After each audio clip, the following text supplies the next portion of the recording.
For 15 years, Sergeant David Morrison had never once questioned a direct order from a superior officer. His record was spotless, his obedience absolute, his dedication to military hierarchy unshakable.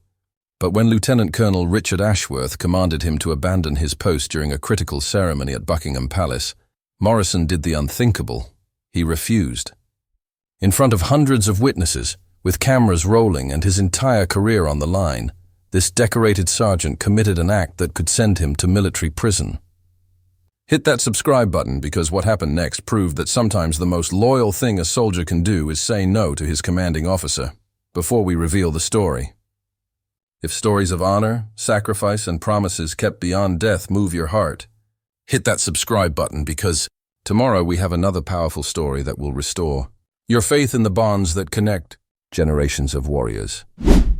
The morning of September 15th dawned clear and crisp over London, the kind of autumn day that made Buckingham Palace appear even more magnificent than usual as golden sunlight illuminated its cream-colored facade and gleaming windows. Sergeant David Morrison had reported for duty at his customary hour of 5 in the morning, beginning the meticulous preparation routine that had defined his 15 years of service with the Queen's Guard. At 42, Morrison represented the epitome of military excellence, a soldier whose record contained not a single disciplinary note, whose dedication to duty had earned him 3 commendations for valor during tours in Iraq and Afghanistan, and whose understanding of palace security protocols was so comprehensive that younger guards often joked he had been born wearing the scarlet tunic and bearskin. At Morrison's path to the Queen's Guard had been anything but privileged or easy. The son of a Birmingham factory worker, he had joined the army at 17 to escape the limited prospects of his working-class neighborhood, driven by a fierce determination to prove that dedication and discipline could overcome any disadvantage of birth or circumstance. His military career had been built on absolute adherence to the chain of command, on the foundational principle that orders from superior officers were to be followed without question or hesitation. This wasn't blind obedience, but rather a deeply held conviction that military effectiveness depended on hierarchical structure, that the chaos of combat could only be managed through unwavering trust in the command system. Morrison had internalized these values so completely that they had become inseparable from his identity as a soldier. The day's assignment placed Morrison at one of the most visible and strategically important posts during a state visit ceremony, a position that required not just ceremonial perfection, but genuine security awareness, as dignitaries from multiple nations would be moving through the area he protected. The morning intelligence briefing had been longer and more detailed than usual, with palace security officers emphasizing the presence of several high-value targets whose protection required absolute vigilance. Morrison had absorbed every detail with the focused attention that characterized his approach to duty, mentally mapping the security protocols, identifying potential vulnerabilities, and preparing himself for the hours of motionless vigilance that ceremonial duties demanded. Lieutenant Colonel Richard Ashworth had arrived at Buckingham Palace just 3 weeks earlier, transferred from a prestigious but entirely different military assignment that had earned him rapid promotion and considerable recognition within broader military circles.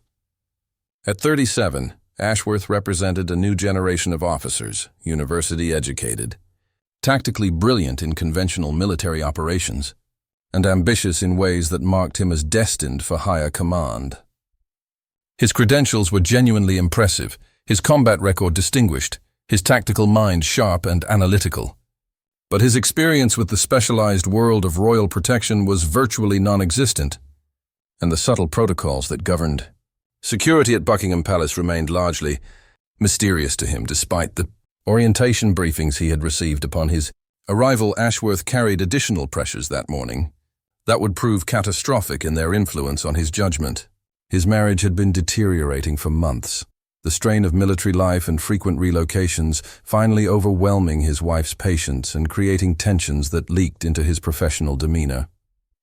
Additionally, he felt enormous pressure to prove himself in this high-profile assignment, to demonstrate that his rapid rise through military ranks was justified by superior judgment and decisive leadership rather than mere luck or political connections. These internal pressures, combined with his incomplete understanding of palace security realities, created a dangerous combination of overconfidence and insecurity that would soon collide with Morrison's experience-based wisdom. The ceremony began with the precision that characterized all royal events. The synchronized movements of guards and the carefully orchestrated arrival of dignitaries, creating a display of British military tradition that had remained essentially unchanged for generations. Morrison stood at his assigned position, his scarlet tunic immaculate, his bearskin hat positioned with geometric perfection, his white-gloved hands maintaining regulation grip on his rifle. But unlike the purely ceremonial stance he projected to casual observers, Morrison's trained awareness remained actively engaged, his peripheral vision constantly scanning the crowd for anomalies, his mind processing the flow of people and identifying patterns that might suggest security concerns. It was this active vigilance that allowed Morrison to notice what others missed, a subtle inconsistency in crowd behavior near the diplomatic entrance. A figure whose movements suggested surveillance rather than tourist curiosity, positioning that would provide clear sight lines to areas where royal family members would soon be greeting visiting dignitaries. Morrison's instincts, honed through years of combat experience and security duty, triggered warnings that something wasn't right about this particular individual's presence and behavior. He made a mental note to monitor the situation while maintaining his ceremonial position, trusting that palace security officers would also be tracking potential concerns. Lieutenant Colonel Ashworth approached Morrison's position at approximately 10:30, moving with the confident stride of an officer accustomed to immediate compliance with his directives. His expression showed the focused intensity of someone managing multiple simultaneous concerns, and his voice carried the clipped authority of military command as he addressed Morrison without preamble or explanation. "Sergeant Morrison, I need you to abandon this post immediately and report to the East Entrance Security Detail. We're short-handed there, and I need experienced personnel to fill the gap. Move now." The order seemed reasonable on its surface, the kind of tactical redeployment that occurred regularly during complex security operations when unanticipated needs arose. But Morrison's 15 years of palace experience immediately recognized what Ashworth's 3 weeks of service could not, that abandoning his current position would create a critical vulnerability in the security perimeter at precisely the moment when royal family members would be most exposed. The post Morrison occupied wasn't merely ceremonial. It provided essential coverage of an approach route that other security positions couldn't adequately monitor due to architectural features of the palace layout. Removing him would create a blind spot that experienced security personnel would never accept during a high-risk event. Morrison felt the familiar weight of military conditioning, pressing against his rising concerns, the deeply ingrained response to superior officer commands demanding immediate compliance without question or explanation. Every instinct developed through years of service screamed that he should obey, that the chain of command existed for essential reasons, that his role was to follow orders rather than question them. His hands tightened almost imperceptibly on his rifle as he faced the most difficult decision of his military career, whether to trust his experience or defer to rank, whether to risk everything he had built through 15 years of perfect service or potentially allow a security breach that his instincts told him was imminent. The words that came from Morrison's mouth felt like they belonged to someone else, as if he were watching himself from outside his own body as he committed an act that violated everything his military training had taught him about the sacred nature of the chain of command. "Sir, I respectfully cannot comply with that order." His voice remained steady, maintaining the formal military tone that was required when addressing superior officers. But the content of his words created a rupture in protocol so profound that it seemed to stop time itself. The phrase, "cannot comply," hung in the morning air like a physical presence, each word a small detonation that shattered the expected flow of military interaction. Ashworth's reaction was immediate and visceral, his face flushing with a combination of shock and anger that comes from having one's authority challenged in public view. His eyes widened in genuine disbelief, as if Morrison had suddenly begun speaking an incomprehensible foreign language rather than simply refusing an order. "Sergeant Morrison, I don't think you heard me correctly. That was a direct order, not a suggestion. I'm commanding you to report to the east entrance immediately." His voice had risen slightly in volume, attracting the attention of nearby guards and security personnel, transforming what might have been a private exchange into a public confrontation that would have witnesses and consequences. Morrison maintained his ceremonial position, his body language showing no aggression or insubordination beyond the words themselves, his military bearing actually emphasizing the seriousness with which he took this unprecedented action. "Sir, I heard your order clearly, and under normal circumstances, I would comply immediately without question. But I must respectfully inform you that abandoning this position at this time would create a critical security vulnerability that protocols specifically prohibit. The royal family members arriving in approximately 8 minutes will be exposed to an unmonitored approach route if this post is unmanned." The crowd of dignitaries, media representatives, and palace staff who had been focused on the ceremony began to notice the unusual confrontation between officer and sergeant, conversations dying away as people strained to understand what was causing visible tension between two members of the military security detail. Other guards remained frozen at their positions, their training demanding they maintain ceremonial stance while their minds raced to comprehend the unfolding situation. The spectacle of a sergeant openly refusing a lieutenant colonel's direct order was so unprecedented, so contrary to military culture, that those witnessing it struggled to process what they were seeing. Ashworth's face darkened further as he recognized that this confrontation was becoming public, that his authority was being questioned before an audience that included senior military officers, palace officials, and media representatives whose cameras might be capturing every moment of this humiliation. "Sergeant Morrison, you are now in direct violation of military law. Article 92 of the Uniform Code of Military Justice makes it a crime to willfully disobey a lawful order from a superior commissioned officer. I am giving you one final opportunity to comply before I have you placed under arrest for insubordination. Report to the east entrance now." Morrison's response demonstrated the careful thought he had given to this decision, the way he had weighed consequences, and concluded that some principles transcended even military hierarchy. "Sir, I acknowledge that refusing your order constitutes insubordination under military law, and I accept full responsibility for that decision. However, I believe your order, while given in good faith, is based on incomplete understanding of palace security protocols that I have studied and implemented for 15 years. Specifically, General Order 7, Section 3, Paragraph 5 states that perimeter positions covering primary approach routes cannot be abandoned during Level 1 security events, except by direct authorization from the palace security commander. This ceremony is classified as Level 1, and abandoning my position without that authorization would itself be a violation of standing orders." The precision of Morrison's citation, his calm recitation of specific protocol references, created a moment of uncertainty that penetrated Ashworth's anger.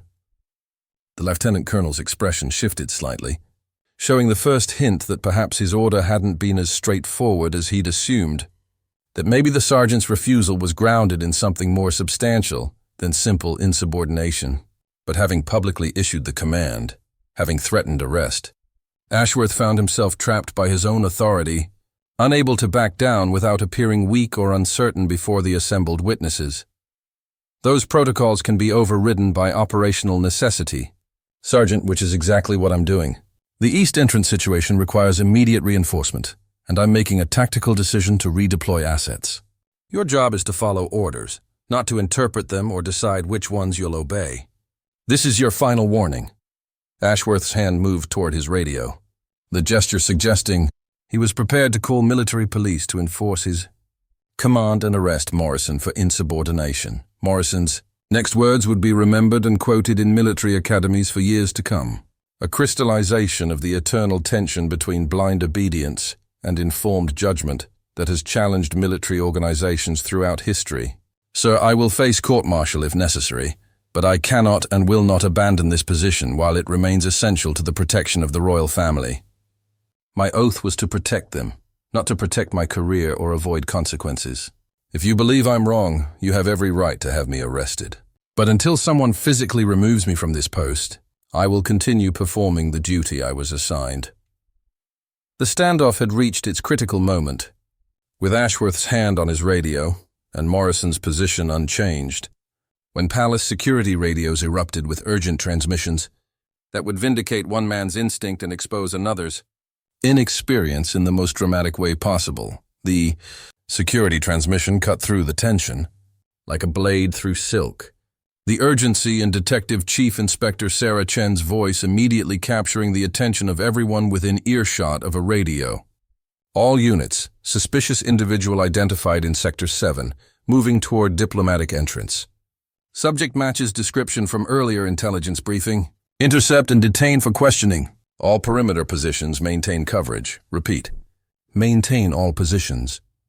The final phrase carried particular emphasis, as if Chen had become aware of the confrontation between Ashworth and Morrison and was using her authority to resolve it without directly contradicting the lieutenant colonel. Morrison's position occupied Sector 7, the exact area where the suspicious individual had been spotted. Had he obeyed Ashworth's order and abandoned his post, that individual would have had unmonitored access to the approach route during the precise window, when royal family members would be most vulnerable. The coincidence was so stark, the validation of Morrison's judgment so immediate and clear, that even those who had been uncertain about the sergeant's unprecedented refusal suddenly understood that they had witnessed not insubordination, but rather the exercise of wisdom that transcended hierarchical rank. Ashworth's hand dropped from his radio as the implications of the security transmission registered in his tactical mind. His expression shifted through a rapid succession of emotions: confusion, realization, shock, and finally a dawning horror as he understood that his order, if followed, would have created exactly the security vulnerability Morrison had warned about. The suspicious individual now being pursued by security personnel would have had clear access to areas that Morrison's position had been protecting. The sergeant's refusal to obey had quite literally prevented a potential attack on members of the royal family. Within moments, palace security officers converged on the suspicious individual, their coordinated movements suggesting extensive training and experience in threat neutralization. The figure Morrison had noticed earlier, whose behavior had triggered his instincts even before the security alert, was surrounded and detained with professional efficiency. The individual was later identified as someone with documented grievances against the monarchy, carrying materials that suggested surveillance for a planned protest or possibly something more dangerous. The investigation would eventually reveal that the person had been conducting reconnaissance for weeks, learning security patterns and identifying vulnerabilities. Detective Chief Inspector Chen approached Morrison's position minutes later, her expression conveying both relief and respect as she addressed the sergeant who had held his ground despite facing arrest. "Sergeant Morrison, your observation and positioning were critical to identifying and intercepting that individual. Your refusal to abandon this post may have prevented a serious security incident." She then turned to Lieutenant Colonel Ashworth, her tone remaining professional but carrying unmistakable weight. "Sir, palace security protocols are based on 15 years of evolved procedures specifically designed for this unique environment. Sector 7 coverage is considered non-negotiable during Level 1 events precisely because of sightline factors that aren't obvious without extensive facility experience." Ashworth stood motionless, his earlier anger completely evaporated and replaced by something far more difficult to bear. The recognition that his inexperience had nearly caused disaster, that his insistence on hierarchical authority over situational wisdom had been dangerously wrong. The ambitious officer who had arrived at the palace 3 weeks earlier determined to prove his superior judgment, now faced the humbling reality that his sergeant possessed knowledge and instincts that no amount of rank or impressive credentials could replace. The dignitaries, media representatives, and palace staff who had witnessed the confrontation now watched this reversal with rapt attention, understanding that they were seeing a powerful lesson about the difference between authority and wisdom. Morrison maintained his position throughout this exchange, his ceremonial bearing unchanged, his face showing neither triumph nor reproach, but rather the same focused dedication to duty that had characterized his entire career. When Chen finished addressing Ashworth and moved away to coordinate the continued security response, Morrison remained exactly where he had been, protecting the approach route that his experience had told him could not be left unguarded. He had been right to refuse the order, But his vindication brought no visible satisfaction. Only the quiet confirmation that sometimes doing the right thing requires the courage to stand alone against authority. Regardless of consequences, the ceremony continued with adjusted security measures. The dignitaries and royal family members proceeding through their scheduled activities while remaining largely unaware of how close they had come to potential danger. Morrison stood his post for another 4 hours, his focus never wavering, his military bearing perfect despite the extraordinary drama that had unfolded around him.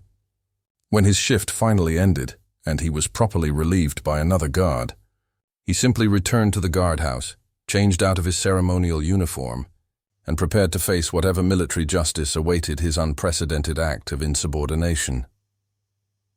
The formal investigation into Morrison's refusal of a direct order began within hours, as military protocol demanded. A refusal to obey a superior officer's command couldn't be ignored regardless of circumstances or outcomes. And Morrison himself had acknowledged he was technically in violation of military law when he defied Ashworth's order. The proceedings were convened in a conference room at the palace, with senior officers from both military command and palace security present to review the incident and determine appropriate action. Morrison entered the room in his dress uniform, his bearing reflecting neither defiance nor regret, but rather acceptance that his career might end as consequence of choosing duty over obedience. What Morrison didn't know was that the investigation had been preceded by intense discussions among palace security officials and senior military commanders about the larger implications of punishing a soldier for judgment that had proven correct and potentially life-saving. Commander Sarah Mitchell, the highest-ranking palace security official, had personally contacted military leadership to argue that Morrison's actions represented exactly the kind of informed decision-making that security operations required. That blind obedience to hierarchical authority could actually undermine rather than enhance protection effectiveness. Her intervention, combined with the undeniable fact that Morrison's instincts had been validated by events, created space for an outcome that would have been impossible in purely conventional military contexts. Lieutenant Colonel Ashworth's testimony proved crucial to the investigation's direction. Rather than defending his order or arguing that Morrison's insubordination set dangerous precedents regardless of outcome, Ashworth demonstrated the kind of moral courage that is actually rarer and more difficult than physical bravery, the courage to publicly acknowledge error and accept responsibility for poor judgment. "The sergeant was correct and I was wrong," Ashworth told the investigating officers with visible emotion. "I gave an order based on incomplete understanding of specialized protocols that Sergeant Morrison had spent 15 years mastering. When he attempted to inform me of the security implications, I chose to assert my authority rather than listen to his expertise. That was a failure of leadership on my part, not a failure of obedience on his." Ashworth continued with words that would be remembered long after the specific incident faded from immediate memory. "Military hierarchy exists to create clear chains of command and enable decisive action under pressure. But hierarchy becomes dangerous when it prevents experienced personnel from exercising informed judgment about situations they understand better than their commanders. Sergeant Morrison didn't refuse my order out of insubordination or disrespect. He refused because 15 years of experience told him that obeying would create unacceptable risk to the people we're sworn to protect. If we punish soldiers for that kind of judgment, we create an organization where blind obedience is valued over mission effectiveness." The investigation's conclusion reflected Ashworth's testimony and the broader recognition that Morrison's actions, while technically insubordinate, represented the highest form of dedication to duty. No charges were filed, no disciplinary action taken. Instead, Morrison received a formal commendation for exceptional judgment under pressure and unwavering commitment to protection duties. More significantly, the incident prompted comprehensive review of palace security protocols and military command structures, resulting in clearer guidelines about when and how guards could question orders that seemed to contradict established security procedures. But perhaps the most meaningful outcome was the unlikely friendship that developed between Morrison and Ashworth in the months following the incident. The lieutenant colonel, rather than harboring resentment toward the sergeant who had publicly defied him, sought Morrison out as mentor and guide to the specialized world of palace security. Their relationship evolved into genuine mutual respect, with Ashworth's tactical brilliance complemented by Morrison's deep experiential knowledge. They were seen regularly in consultation, the ambitious young officer learning humility while the experienced sergeant gained appreciation for fresh perspectives that questioned established assumptions.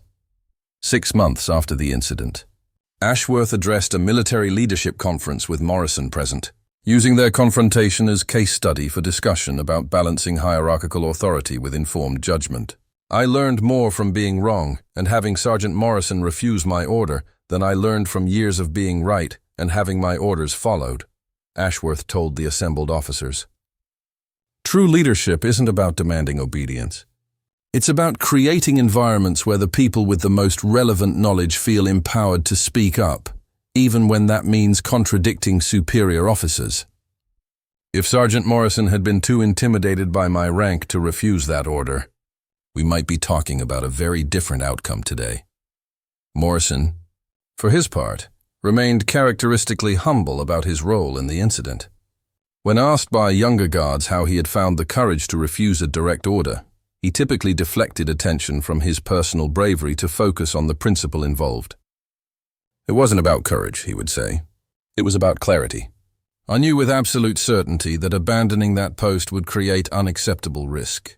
Once I knew that, the choice became simple: face consequences for refusing, or face consequences for allowing preventable harm. I chose the consequences I could live with." The story of the sergeant who refused and the officer who learned spread throughout military and security communities, becoming teaching material in leadership courses and ethics discussions. It challenged the traditional narrative that military effectiveness requires unquestioning obedience, suggesting instead that the most loyal soldiers are sometimes those with courage to say no when circumstances demand it. The incident sparked broader conversations about cultivating judgment alongside discipline, about creating systems that value wisdom as much as rank, and about recognizing that the person closest to a situation sometimes sees things that distant commanders cannot. What would you do if you knew with certainty that following an order would cause harm, but refusing that order would destroy your career? Could you stand alone against authority when everyone watching expected you to obey? Could you face arrest and court-martial for doing what you knew was right? Sergeant Morrison answered those questions through his actions, showing us that sometimes the most loyal thing a soldier can do is refuse an order. That real courage often looks like standing still when everyone expects you to move, and that true service sometimes requires protecting people from well-intentioned commands that would put them in danger. Share your thoughts in the comments. Have you ever had to choose between following orders and following your conscience? Don't forget to subscribe for more stories that challenge our assumptions about duty, authority, and the courage to stand alone when being right means standing against power.